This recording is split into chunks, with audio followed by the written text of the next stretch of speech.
Without further ado, I'd like to introduce Ann Burgess.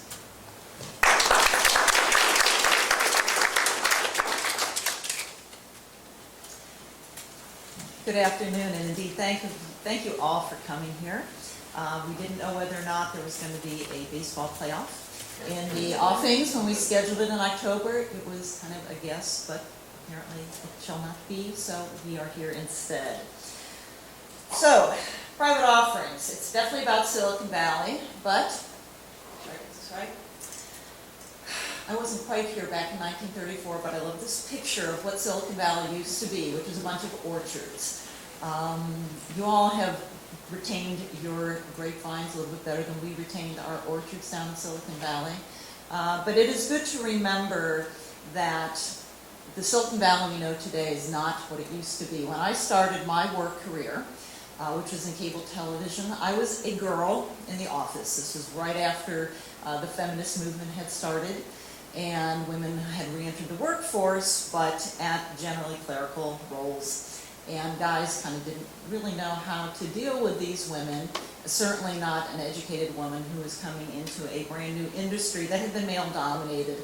Clearly the guys who laid the cable, climbed the poles, they left everything else to the girls in the front office. So one of the first things I got to do was correct men and say we were customer service representatives. Thank you very much. At best, we were ladies. At a minimum, you could call us women, but we were no longer girls if they didn't want to be called boys. But at the end of the day, we were still in supportive roles. Generally, women did progress, and I'm talking about from 1975 to 1995. We progressed, but in areas of the administration, finance, a little bit of marketing, and actually by the time I was in my career, we reached vice president level. So there was a lot of tokenism to the positions that were available in Silicon Valley, where they recognized they needed to have some women.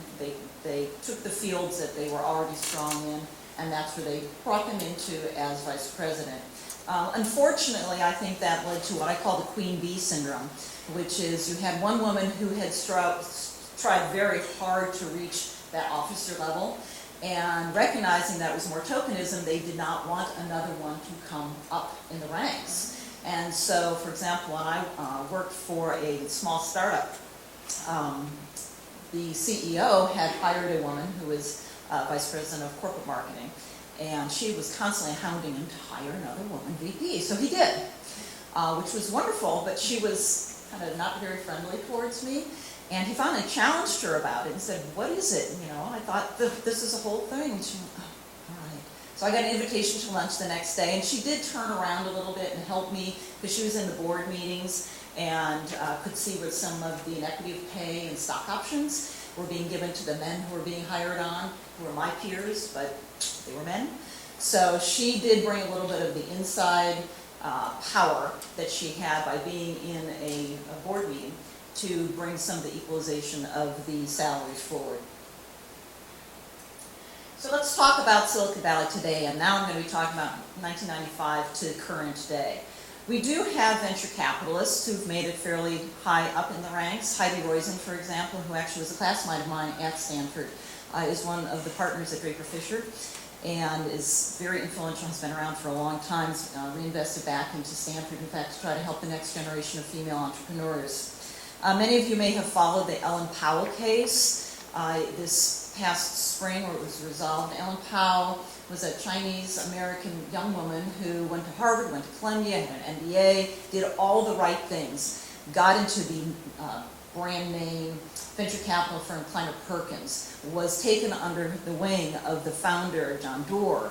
She had, in my mind, every opportunity to really make a huge impact on the role of women in Silicon Valley. She ended up getting fired, / she was encouraged to quit, and she brought a lawsuit about gender discrimination in the venture capital world, which just exploded the whole attention of the world. What's going on in Silicon Valley? How can this happen? Now, the jury ended up deciding against her claim, and I have to admit, I went out on a limb a few weeks before the jury decision came in and wrote my own comment about it, which you can find on my website, which is that she had, I thought, an equal opportunity to do as well as any guy. She ended up behaving in, frankly, unprofessional behavior. She ended up having a sexual relationship with another guy that she worked with, which in my generation you just didn't do. That was stupid. So I don't know whether it was just desserts, whether it was simply the reality that you need to be careful. Still today, as a woman, what you do maybe is not going to be forgiven as easily as what a guy may do. But I think there are opportunities for women to progress if they want to and they have the ambition to do it well. There are also a lot of new venture capital funds that are being started by women, in fact, with some interesting names like Cowboy, Broadway Angels, Aspect, and these are funds that are specifically funding women's businesses. They're not huge, they don't have the kind of name brand recognition yet, but there is a commitment to support the next generation of entrepreneurs. The CEOs of major firms in Silicon Valley, Hewlett-Packard is run by Meg Whitman, Yahoo is run by Marissa Mayer. These are not small firms. These are firms that have committed to supporting women's strengths and recognizing the achievements of the women who have brought good business savvy, good technological savvy to the table. You do have the opportunity to succeed in Silicon Valley. So I do question a lot of the media rhetoric that's saying, oh, women still can't make it. They can. They have been able to. You just had to be around for 20 years to make it happen. I'm also a little concerned that the family leave policies that are the benefit du jour of trying to make it so easy for women to take time off for maternity leave actually is an unrealistic approach to solving the problem. We can't change biology. Women are going to be the ones having the babies. And the reality is that often they take time off to have the child. They decide they want a child is more important, and they are out of the workplace for many months, if not longer. And to expect them to be able to come back in and have the exact same stature or seniority of a guy who's been there the whole time, I think is unrealistic. And so when you look at some of the issues of whether there's pay equality, I think you do need to look at how much time a woman has spent investing in her career comparable to a guy who's spent time correcting a career. Now maybe the guy wants to take time off for family leave, and that's fine. So let's compare apples and oranges when we look at some of these issues. And the other thing that I think is unfortunately missing still is the concept of mentoring by women and for women. It's a carryover, I believe, of the queen bee syndrome, where the women generally are very good at networking side to side. They have women's groups, university women, in fact, there's one here in the audience who is talking about it. They have peer networking, they will go to conferences, but when it comes to mentoring a senior level woman, mentoring a junior level woman within the same organization with the express purpose of bringing her up through the organizational ranks and taking on more senior roles, that I don't see as often. Doesn't mean it's not there. I'm certainly not omniscient in understanding everything that's going on in Silicon Valley. But it is not as emphasized or brought forward as something that is very necessary to do for our next generation. So my prognostication of perspective of what Silicon Valley is going to look like in the future, and who knows, but the STEM initiative, the science, technology, engineering, and math, educational initiatives that are going through the K-12 workforce and actually, educational system as well as into the university system, it may bring more women into the system and into the business climate, into the technology companies. However, it is unclear because I still think that it is a field that is dominated by men, and I've talked to college-age women who have looked around their engineering 101 class and said, I don't know if I want to be coworkers with this group of guys. I don't know if I want, seriously, to spend my life where this is going to be my circle of coworkers, where this is going to be my circle of potentially friends. And so we can make opportunities for women. We cannot force them into some of these fields. And I think that kind of measurement of the reality of a lot of the initiatives needs to be taken into consideration. However, I think the female immigrants who are coming to this country from India, from China, have a lot of the skills. They are a little bit more driven, possibly they're the best of their countries who are coming here. But a lot of their focus, I believe, is on more of the social portion of what technology can enable. Not necessarily the business. They are setting up some not-for-profit organizations. I hesitate to call them business because the whole purpose of a business is indeed to be profitable. but a not-for-profit business, a way to take investors and invest into the future possibly of those who do not have as much opportunity in their own home countries, for example. So we're seeing people with the technology ability, but applying it in a different way than Silicon Valley used to. I see enough gray hairs here. I can mention, that like Livermore, Silicon Valley originally was motivated by the Cold War and the military buildup and the defense contractors. So all of a sudden to bring in women who typically are not that fervent to develop technology that's going to help win the next war, and this is a broad stereotype, I apologize, I think is going to change the nature of the valley a little bit as well.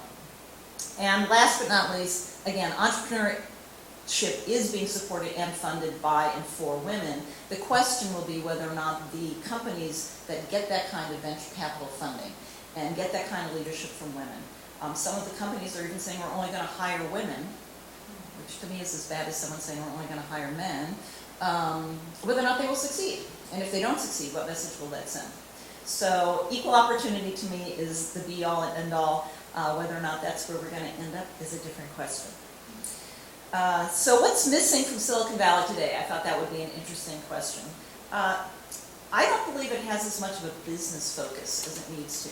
It's become more technology, and not just enabling technology for a business purpose. It's enabling technology first to disrupt a business model and leaning almost to destructing business models and destructing a lot of the underpinnings of what has made the valley itself great, as well as the rest of the country and even the rest of the world. So capitalism, venture capitalists, for example, are interested in the concept of business and return on their investment.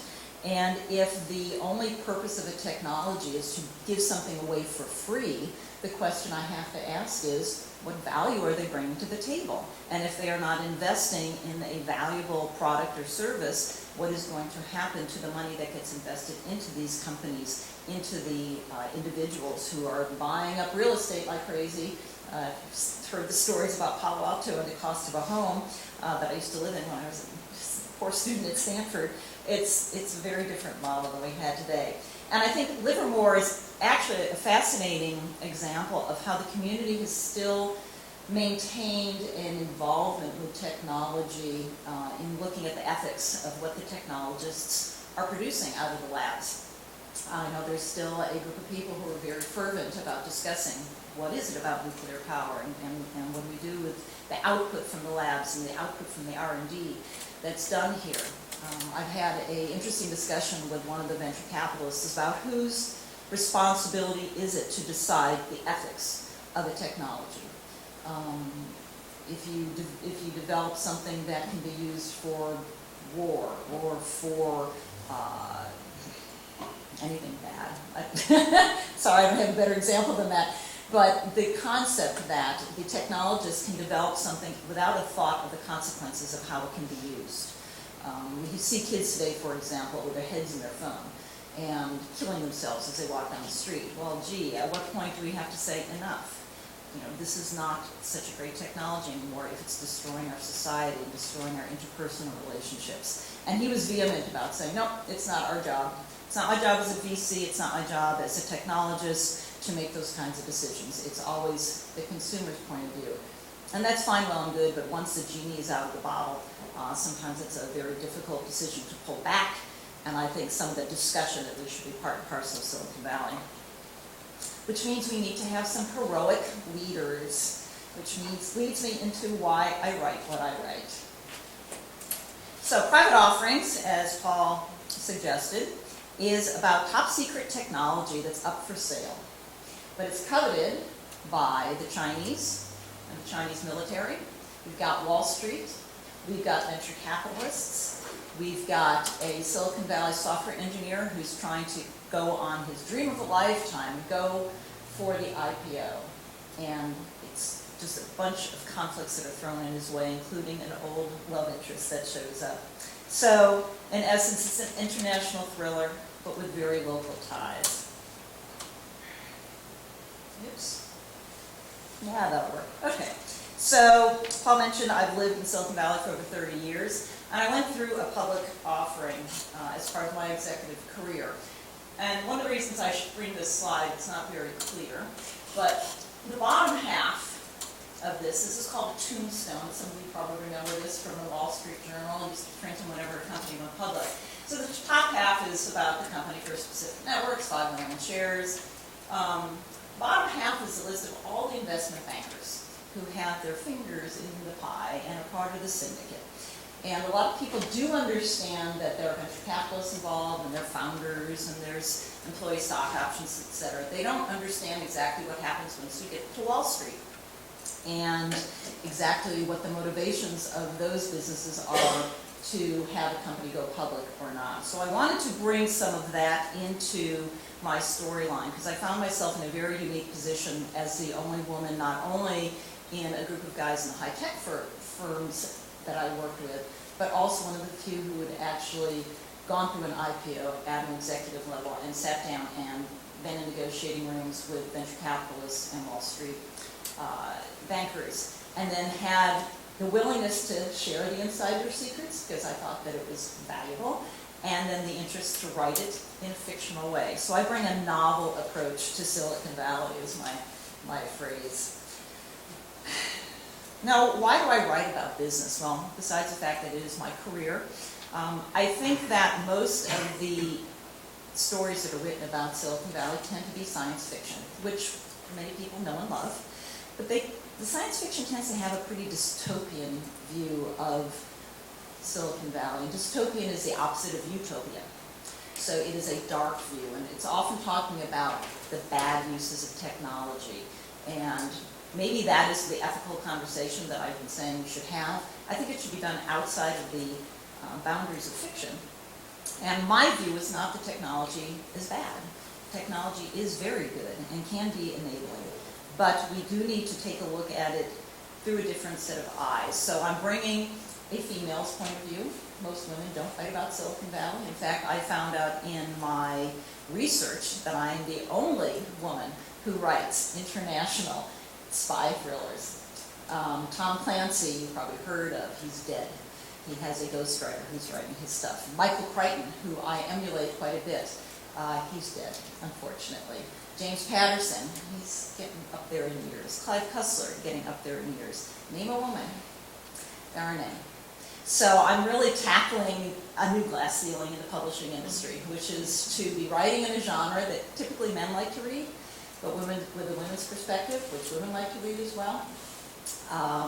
So I don't get caught up in a lot of the nitty-gritty details that a science fiction person might. They get really caught up in exactly how a product might work or what technology is behind it, or Tom Clancy, exactly what the military uses of a weapon are going to be.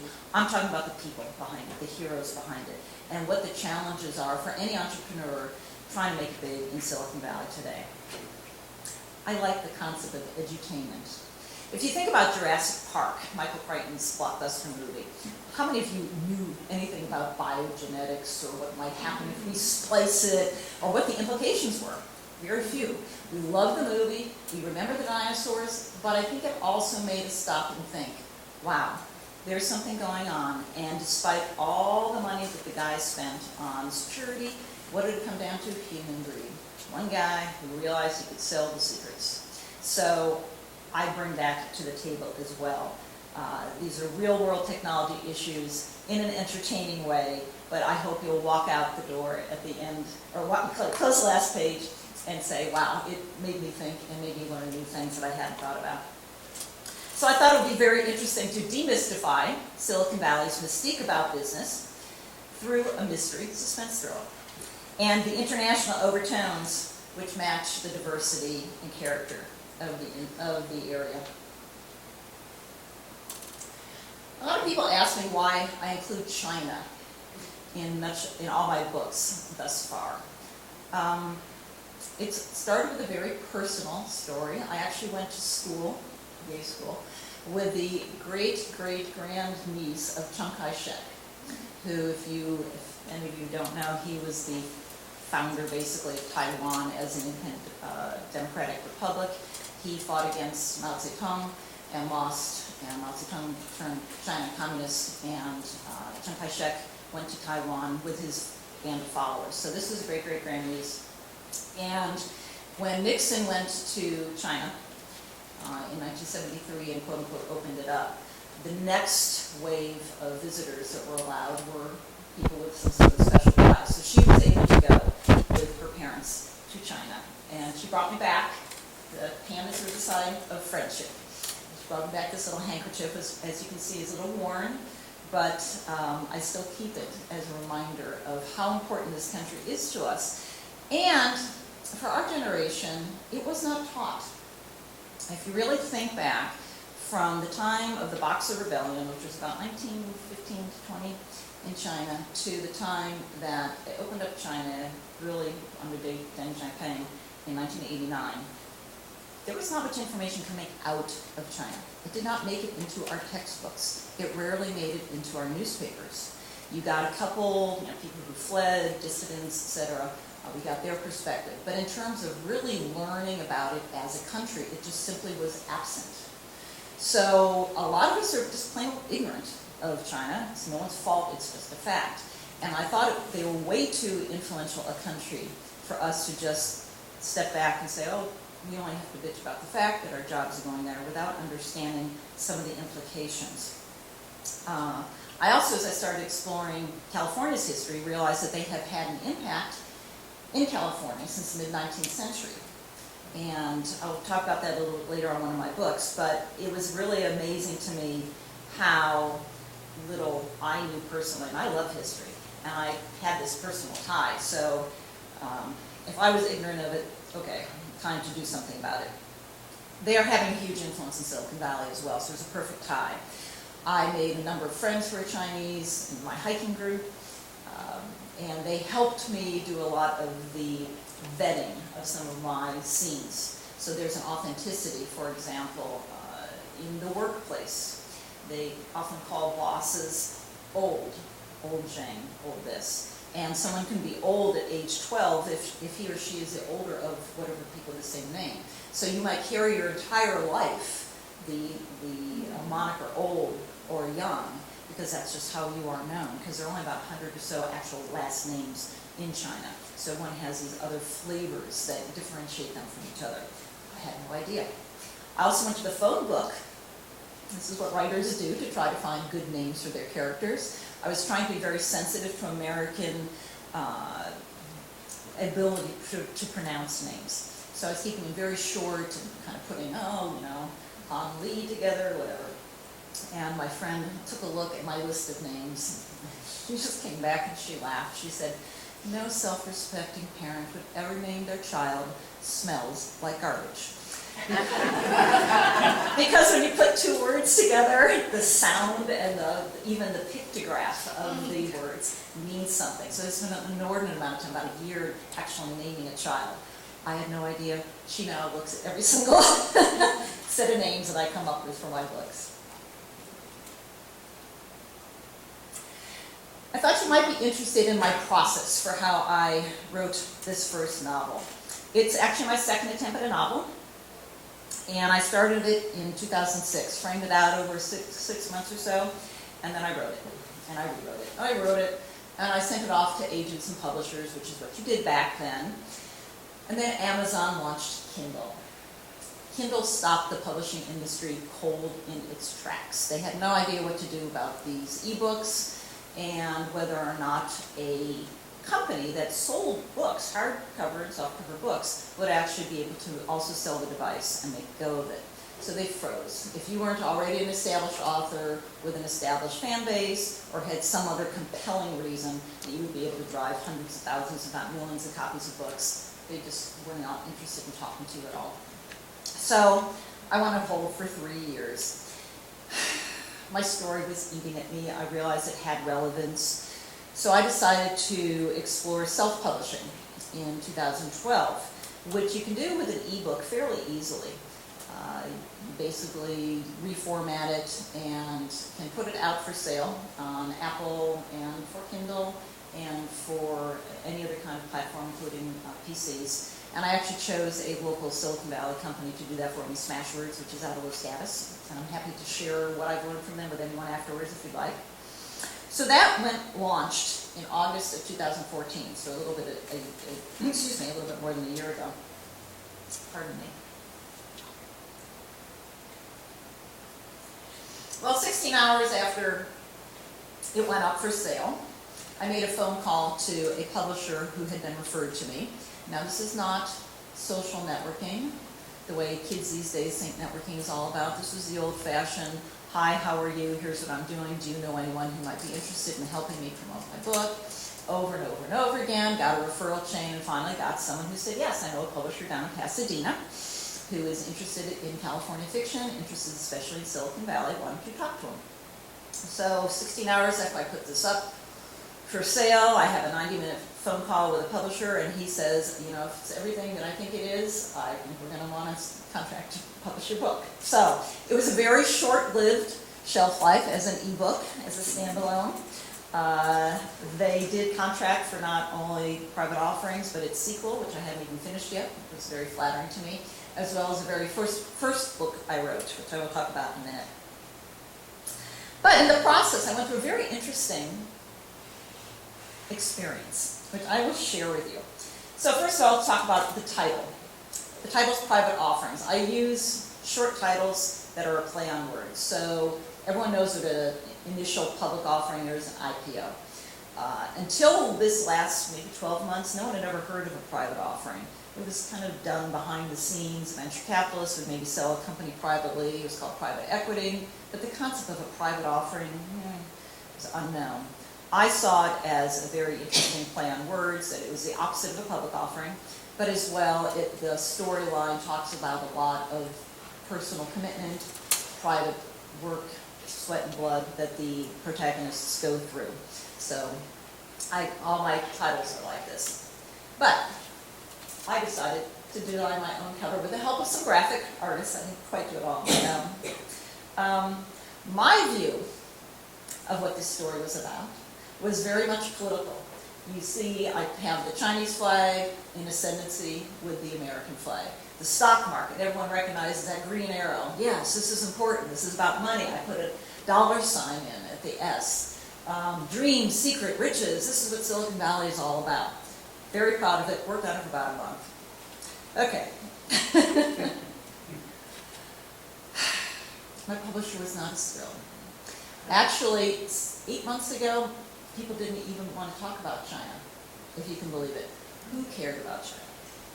No one really did. So he said, well, what I want to do is emphasize Silicon Valley. I want to get the ones and zeros. I want this shimmery feeling of technology. We got to play up the fact that there's, deceit and there's women, and okay, we got these two engineers who are fighting against each other. Okay. So this was his design for the preliminary. And when I say preliminary, the process when you publish a book is they actually have to sell it to booksellers. So Barnes & Noble has buyers that go out there and decide what they're going to carry 6 months in advance. So they had to come up with a cover very quickly that they could then use to sell to libraries and bookstores. None of us really like this all that much. So he found an artist who worked for Disney and Nike, and who flattered me greatly by reading the entire novel first before he would even conceive of the design. And he finished it and he said, wow, you've got everything, and this is going to be a real challenge to try to figure out a good cover. And frankly, I got to tell you, he did it. The only thing he didn't do was that dollar sign, which I really liked, but no one else seems to, it's a little amateurish. Anyway, so what we have in here is the Chinese flag, the military buildup, the American flag, that's Wall Street in the background. Here's our Steve Jobs icon look-alike, right? Become the symbol of Silicon Valley. The guy's got a target on his head, and he's got an old love interest in the background. That says it all. It takes me 100,000 words to say what that one picture did. But just as a comparison, there are the three. Does everyone else like last one? Or is that Oh, yeah! Talk about humbling. I go into a bookstore, and some of the managers who decide what they're going to carry, just they say, oh, it's a great cover. And I say, well, have you read it? They go, no, but it's a great cover. I go, okay, well, great. I'm not responsible for that. His name's Rex Perry, by the way. I kind of am responsible for everything else in between the covers, but glad you like it. And actually, for a writer, it's great because they are willing to display it a little bit more visibly, put it on what's called end caps of the aisle. And people do stop. I've done some book signings and they'll whiz by and then they come back and look at the cover. So a cover does make a difference. Oh well. So, what's up next? The sequel to Private Offerings is called Rare Metal. As I said, I use a play on words. So again, 2 words and the cover is not yet designed, otherwise I'd have something better than that. Again, I'm not an artist, I use my words. So Rare Metal is about rare earth elements. And those of you who work in the field of metallurgy or chemistry understand that there are this group on the periodic table of elements that are not so rare, but are scattered all over the crust of the earth. And they need to be aggregated in quantity and processed and refined and purified in order to make that nice deep red on your Apple iPhone, in order to make magnets work, in order to make solar work, in order to make our military's next generation of weapons work. And right now, China has the only place in the world that can purify these rare earth elements to the required level. And this is a true story. These are true facts, I'm telling you. In 2010, when China got into a territorial dispute with Japan, they cut off all shipping of rare earth elements to Japan until the dispute was resolved. And Japan's electronics industry basically tanked until it was resolved, and the price of rare earth shot sky high. Since then, it's been kind of a below the surface story. 60 Minutes did a story of it in February, asking the question again, gee, if it's so important, why aren't we doing anything about it?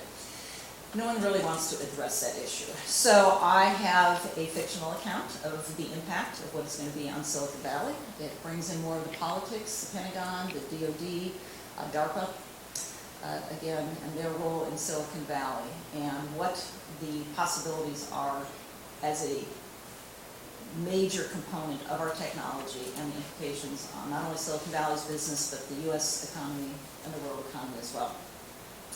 I'm not shy about bringing up major topics. That'll be coming out in May. This is a novel that's near and dear to my heart. This is actually my very first novel that I wrote. It's called Kit's Mine. Again, a play on words. So Kit is a Chinese-American young woman, the daughter of a Chinese immigrant who came over during the gold rush and who was unable to own a gold mine because he was Chinese. And so the story is about her pursuit to try to rectify that situation on behalf of her father. She teams up with a Californio. Californios were the original Spanish-Mexican ranchers who owned land here.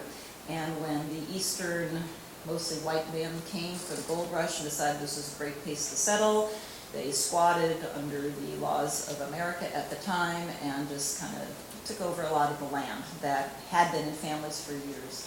And so he had his own set of legal issues to deal with. So they team up, it's a love story. They start out in San Francisco, go down through Silicon Valley, up through the gold country, and end up in Sacramento, talking about basically an untold story that history has kind of ignored.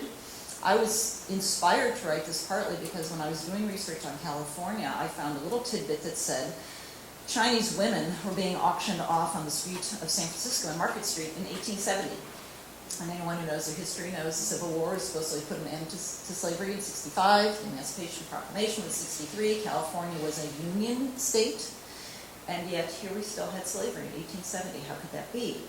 And I started doing a lot of research on it. Was actually appalled to find out how Chinese were treated, and decided this was a story that needed to be told. And as I've described this book to educators especially, they are in vehement agreement that the history is always written by the victors. The victors in this case were the white guys who came from the East and made their fortune or supplied their fortune like Levi Strauss. No, not many people have really written about what happened to the people who were here or the people who were not as protected by the laws of the land at that time. So this is coming out in 2017.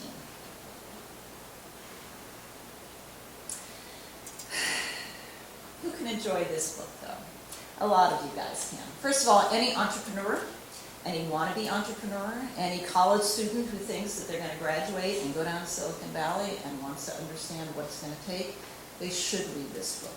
Not just that they will enjoy it, they should, because I think a lot of kids these days need a little bit of an understanding of what life in business is really all about. And their families. A lot of women I'm finding, especially the Indian women who are at home with their families, have no idea why their husbands are working so hard. They don't understand the concept behind stock options and what this dream is of this modern day gold rush of Silicon Valley.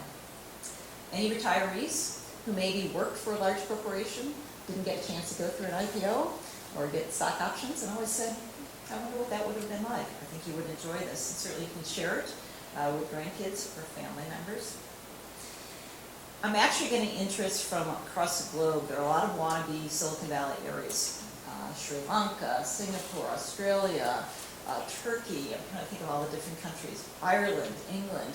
These are all places that are trying to mimic the spirit and power of Silicon Valley.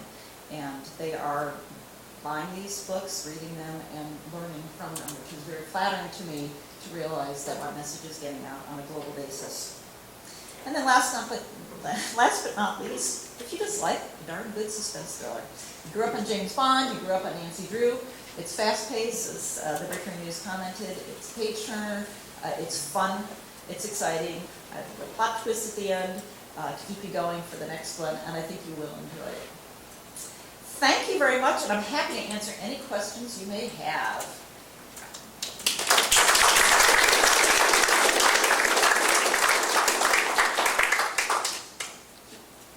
I worked in Silicon Valley in the 70s and 80s, and in between long-term jobs, I worked for various temp agencies. And I was approached more than once and asked, could I get a copy of a certain report? Could I get a copy of it? Oh, yeah. And I did, because as sort of a quasi-single mother, I was raising my younger brother. Honestly, I needed the extra cash. And temps, in that time, we could go anywhere. We had these badges that would open any door. Nobody ever stopped me. Nobody ever questioned me. And I realized that, for espionage, certain types, a temp is a great operative. It is, and in fact, I use that in my storyline for private offerings. I have a consultant, software engineer consultant, who, he's a good programmer, and he goes from place to place. He has a military clearance, and the question is, what nefarious mischief can you get into when you don't have a loyalty to a company, as an example. And you get into Wall Street, and I don't get into this as much, but certainly what you can do with press releases. Is there a reason to mislead people in terms of what the stock is going to do for the day? There are all sorts of ways you can manipulate folks, and I think one of my purposes in writing this is to at least set a baseline so that people understand enough of it, so when they're out in the real world today and someone says, buy Apple because of X, you can say, hey, that doesn't make a lot of sense, right? Or let's read beyond the headline, let's read the story, and let's see who's writing the story, because maybe that person has a vested interest that's separate from what you're looking for to get out of the story. So thank you for sharing. It's great to know that I tapped into some realism. Anyone else? So you have a long background, accomplished background as a businesswoman in corporate America, and you write a novel. Yes. So how did you go from being a business person to being an author, to being a writer? I hear a lot about storytelling craft, storytelling structure. How do you learn those? How did you do that? That's a great question. After I left my IPO company, I actually ran my own consulting business for a number of years, and when it was 24/7, and I had clients in Europe and clients in Asia and clients in the East Coast, I was working way too many hours for a single person. So I said, enough, I'll just retire early. And I took some years off, my brain started getting mushy, which it does, and I decided I wanted to share my experiences and looked at different ways I could do it, whether it was via writing or just speaking, etc. And I decided that writing was the way to go, and I specifically wanted to reach women. Women are, by and large, the fictional readers. So I decided I'd do fiction. I was very comfortable in that. I just started writing, and if you remember, I did say I wrote and rewrote. I worked with some published authors who helped me quite a bit in the beginning. I found a great resource if there are any would-be writers in the room. Janice Harvey has something called Fiction University. It's just an online website, and she just gives great advice, and I just kept on trying until I felt I had something that was worthwhile. Clearly, I had written throughout my life in terms of, as a marketer, you write press releases, memos of the yin yang, but I was more of a voracious reader than a writer until I put my fingers to the keyboard. And a lot of people I've actually questioned that. They say, oh, you didn't major in English in college and I don't have any awards. But I think what I've been told often is it's the story that's important. That readers and moviegoers will forgive a lot as long as it's a good, compelling story and believable characters. And that's what I tried to bring to the table, is a insider's view of Silicon Valley that other people had not shared, but did reflect, indeed, my experience. Thank you. You're welcome. I'm gonna make sure I got that name. Okay. Steve Jobs is probably the main fictional icon of Silicon Valley. He had movies, books, and well, maybe a movie. There's a movie coming out. And what do you think about? Have you ever met or ran into Steve Jobs? No. Days in Silicon No. Valley. And how do you feel about the way the media portrays Jobs? Jobs is an interesting person, I'll say this. There's no doubt that as an individual and a business leader, he made his mark. I think everyone will give him incredible credit for being a good marketer, for figuring out exactly how to sell his products well. He did it with the initial Apple's Mac.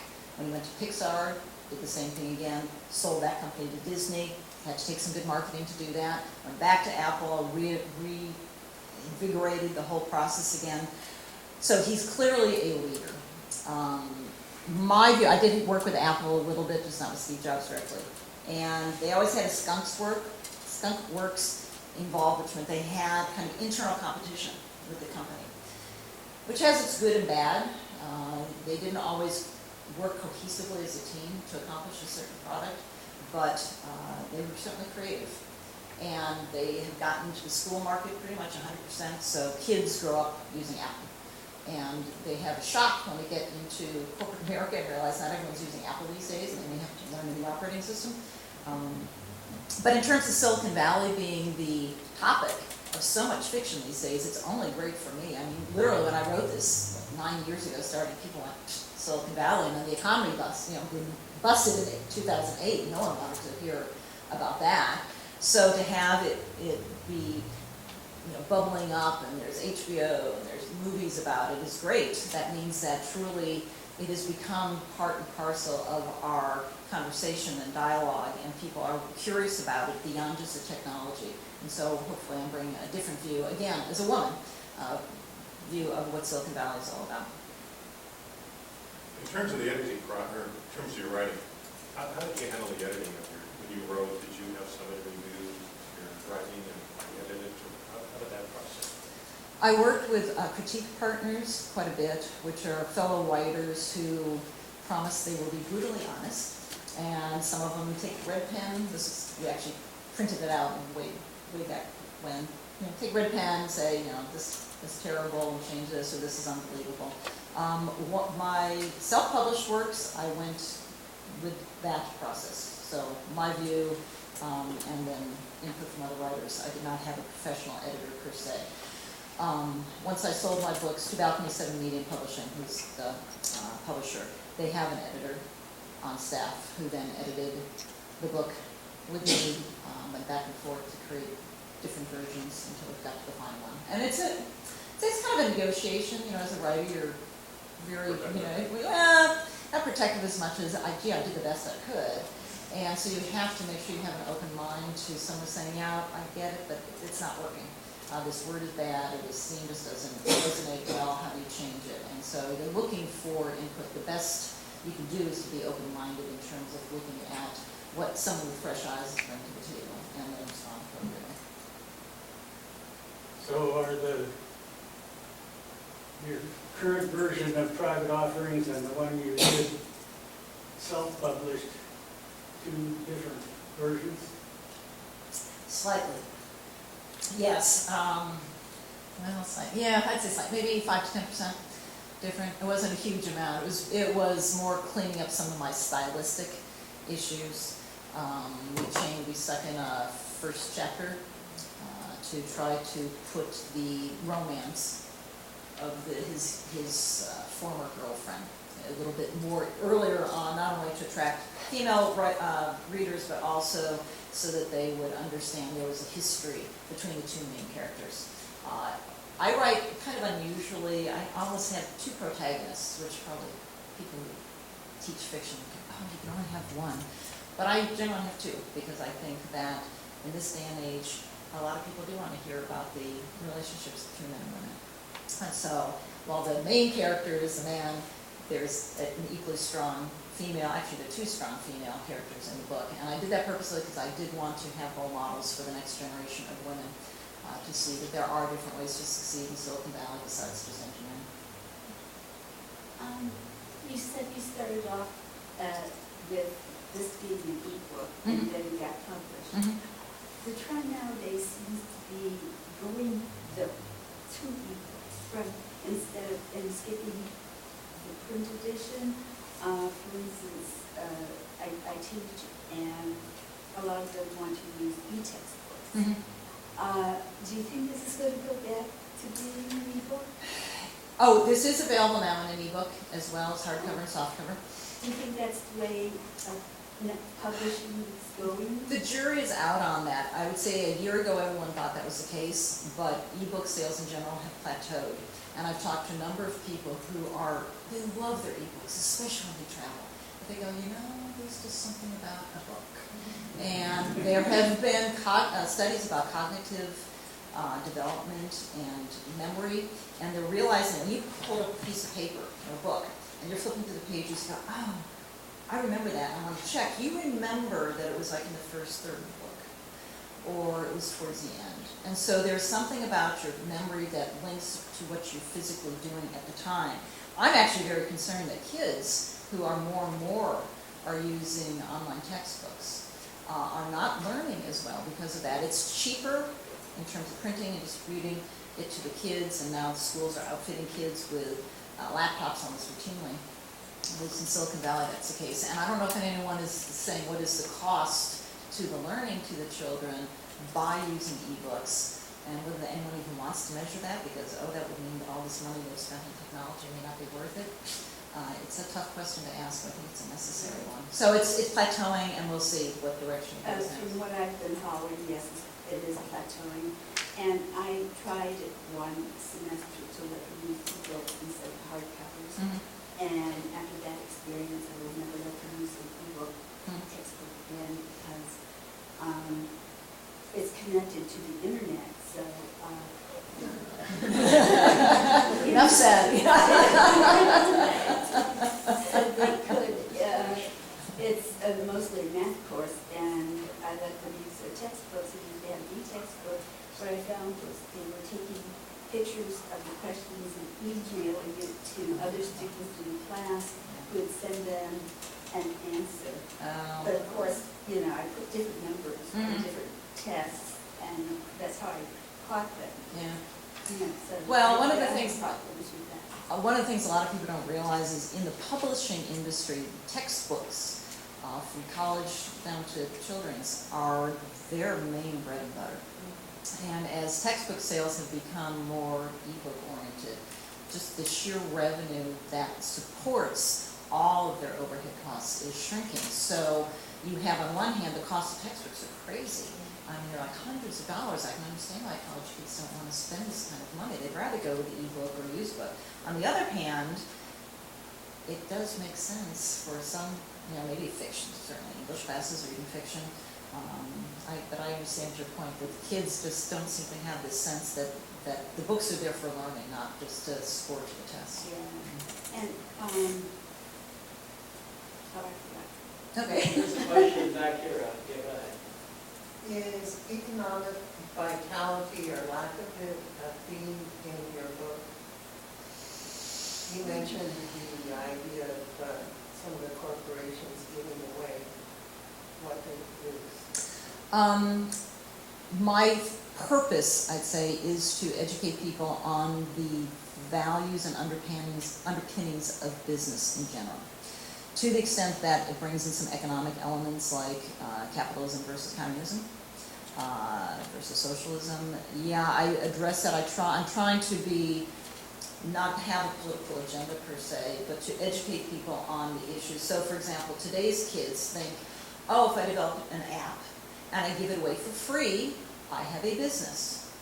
And to me, you do not have a business. And the whole advertising model on the internet, where if you have 1 million eyeballs, somehow there will be an advertiser who will pay you for those 1 million eyeballs, is starting to crumble. You see major firms, Twitter for example, who cannot sell advertising. They have tons of users. Those users are not willing to pay. So that means to me that they either are not providing enough value to their users, or their users are fickle enough they're going to find someone who will provide that value. Now there are some companies that have stuck very close to continuing to charge for content on the internet. For example, Wall Street Journal, I don't think has ever given away their content for free. You've always had to subscribe. And I believe and hope actually that as someone who produces content and does not want to give it away for free, I hope that model sticks, that people will soon learn that there is no such thing as a free lunch, and if you eat something for free, sometimes it tastes like crap. Excuse me. This is something we need to teach the next generation of kids, that the content that is being created on Facebook, the selfies, etc., they really are not providing value to society, to your learning, to your ability to relate to other people. And there's going to be a turnaround where people say, let's create tools that actually enhance our lives instead of not. So yes, I have a more heroic view of what Silicon Valley can be, and I hope that it is a shining model for the next generation of kids to go, yes, we can go in that direction instead of chasing our dreams that aren't going to happen. Does that play in your book? Somewhat, as an undercurrent, I would hope. Certainly for rare metal, I think there is a lot of that, of what are the issues. In private offerings, I was trying to do more of it as a first in the book to create a basic understanding. There's one scene where I have a high school kid who's trying to read a balance sheet. And he's like, oh, you have millions of dollars of revenue, you're millionaires. It's like, no, just because you have millions of revenue does not mean it floats down into the founder's pocket. So some of those basic concepts, which today are so skewed because Hollywood, when they announce the big winners of the week, only talk about it in gross revenue. They don't ever talk about, what's going on with the actors and the directors who get paid and the movie theaters who have costs as well. It's just this concept that you're making tons of money, but there's not the other half of what's the profit from that effort. What's your advice to young women who want to succeed and have dreams to succeed in Silicon Valley and the world of finance and cutthroat world of business? I think that you need to have a backbone, is generally my one piece of advice. And you need to stay true to the values and the goals that you want to pursue in your life. It's very easy to get batted around and to get told what to do. And when you're up against a industry that does things a certain way, and I think this is what happened with Ellen Powell in some respect. One of her stories was that she was at a hotel in New York, and all these guys were there running around in the halls, and they were very uncomfortable. And, okay, well, either don't worry about it because guys will be guys, or stand up and say, guys, this is unprofessional behavior. And she did neither. She kind of, just felt uncomfortable about it. And I think that women are going to have to take a stand and say there is such a thing as professional behavior. I was actually shocked, and I bet all of you will be as well. Go look up professionalism on the internet, which is, by the way, how our kids learn everything Let me just look these up on Wikipedia. The definition of professionalism is only something that applies to if you're an attorney or a doctor, where there's a code of ethics for your industry. There is no definition that says, gee, that means you're not rude to your coworkers. That means you don't have sex in the workplace. That means you say please and thank you. That means you return phone calls. Just things that to me are such a basic part of having a good quality work life are not even introduced as a topic, let alone trained to our levels of employees. So I think that young women, young men can walk into any industry and have good values and set an example and do just fine. Anything else? Stan Bridges your pen name? Yes. Why do you use that for a pen name and not your real name? Two very good reasons. One, my real name is long and very hard to remember. And having struggled with it for many, many decades, I decided if I was going to go out as a public figure and try to have a brand as an author that resonates, that people remember, that I wanted something very simple. So Ann is my middle name. I didn't go too far afield. And Bridges is actually a shortened version of my last name. The second, I think, is a privacy issue. Not only am I a woman who goes out, talks to strangers, but the idea of an author these days is you are selling yourself on the internet globally, and you are expected to be sharing quite a bit of information about yourself. And I have a problem with the expectation that just because I am a public figure, that everyone in the world has a right to know everything about me. I wanted to protect my family. They shouldn't have to be pulled along just because I chose this as part of my career. And that is actually a very interesting discussion. I've been invited to talk at San Jose State University, where the college freshmen are actually all told to read a single book, and they're reading The Circle by Dave Eggers, which is a science fiction story about Facebook and Google kind of going amok. And the whole concept is privacy is bad. Everyone should be sharing all their life, every detail on the internet. There should be no lies, because after all, if everyone tells everything, there will be no crime. Well, I think that's kind of an idealistic view of life. I don't agree with that. So I'm going to be providing a counterpoint in that discussion on the 28th. If any of you want to come down to San Jose and join me, I'd love to have you there. But those are my answers. Do you agree with them? You in the back who asked the question, do you agree with that? Oh, me? Yeah. When you were talking, beginning, I was reading that report, you were talking about Ellen Powell's situation. Uh-huh.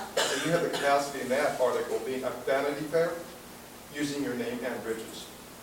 And I just thought maybe if you're a prominent author, why you had to create a pen name, you know, even in interviews where you are portraying yourself as a genuine, you know, person and a person of high authority in Silicon Valley and everything. Well, actually, it ended up being more of a detriment, because people who knew me under my real name and did business with me have no idea that I'm writing, right? So I actually decided to compromise that portion of my life in order to write and share some inside stories. I mean, even from a professional point of view, some people might say, whoa, you're telling a story about a real-life situation of a corporation. I didn't want to get into some of those liability issues as well. So it just seemed the easiest way to go. It's not that uncommon. A lot of people do it. Yeah. Let me make an observation about your cover. Great. This one? This one, Okay. the first one, actually. So this one evokes the first Apple television ads, throwing the... Big Brother? Yeah, Big Brother. That's what I thought of when I saw this. And it being a Silicon Valley novel, perhaps that is what brought that to mind. And your first cover actually reminded me of a business book. I read a lot of business books. So maybe that's why you designed that cover. I was wondering. Yes, it did look more nonfiction. Partly it's because I certainly don't have these kinds of graphic skills, and I thought it would resonate with people who wanted to understand business and IPOs and Wall Street. I said, well, this is perfect market, especially guys who follow the stock market. This would attract their eye. But I read fiction, so my publisher was right, I think, to try to soften it a little bit and make it more fictional, and actually evoke more of the Cold War, Soviet style, you know, this really red view. So. Okay, thank you, Anne. Stop by Judy from Town Center Books here. Hi, Judy. And buy a